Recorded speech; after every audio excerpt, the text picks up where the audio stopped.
আসসালামু আলাইকুম, সবাই কেমন আছেন? আজকে নতুন একটি ভিডিও নিয়ে হাজির হলাম। আজকে যে উদ্ভিদ সম্পর্কে ধারণা দেব তা হচ্ছে খেজুর খেজুর গাছের পাতা সম্পর্কে। আজকে আপনাদের খেজুর পাতা সম্পর্কে বিস্তারিত তুলে ধরব। প্রাচীনকাল থেকেই গরু ছাগলের সুস্বাদু খাদ্য হিসেবে খেজুর পাতা খুবই পরিচিত। এছাড়া খেজুর পাতা রোগ প্রতিরোধ ক্ষমতা বৃদ্ধিতে দারুণ কার্যকর, কারণ এতে অ্যান্টিঅক্সিডেন্ট রয়েছে। খেজুর পাতার রস হজম শক্তি বৃদ্ধি করে এবং কোষ্ঠকাঠিন্য দূর করে। এছাড়া গবেষণায় দেখা গেছে এতে রক্তে খারাপ কোলেস্টেরলের মাত্রা নিয়ন্ত্রণে সাহায্য করে। অর্থাৎ খেজুর পাতার রস রক্তে খারাপ কোলেস্টেরল দূর করে রক্তকে স্বাভাবিক রাখে।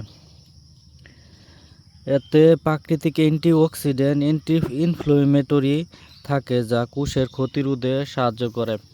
অর্থাৎ খেজুর পাতার রস কোষের ক্ষতিরোধ করে দেহকে সুস্বাস্থ্য দান করে এবং রোগ প্রতিরোধ ক্ষমতা বৃদ্ধি করে এবং শরীরের অ্যান্টিবডি তৈরির মাধ্যমে শরীরকে সুস্বাস্থ্য রাখে।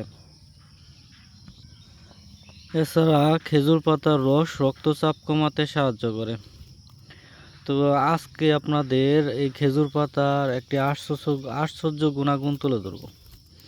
এই কচি খেজুর পাতা দেখতেছেন, এই কচি খেজুর পাতা রান্না করে খাওয়া যায়, সবজি হিসেবে খাওয়া যায় রান্না করে। আপনারা যারা জানতেন না তারা আজকে জেনে নিন।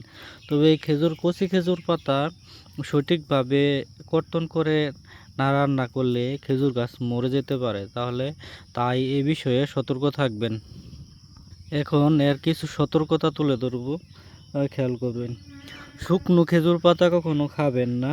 কচি খেজুর পাতার মুকুল কেন্দ্র বা সবজি হিসেবে খাওয়া যায়, তবে এটি সঠিকভাবে না কাটলে, এই যে কচি খেজুর পাতাটা সঠিকভাবে যদি না কাটেন তাহলে খেজুর গাছ মরে যেতে পারে।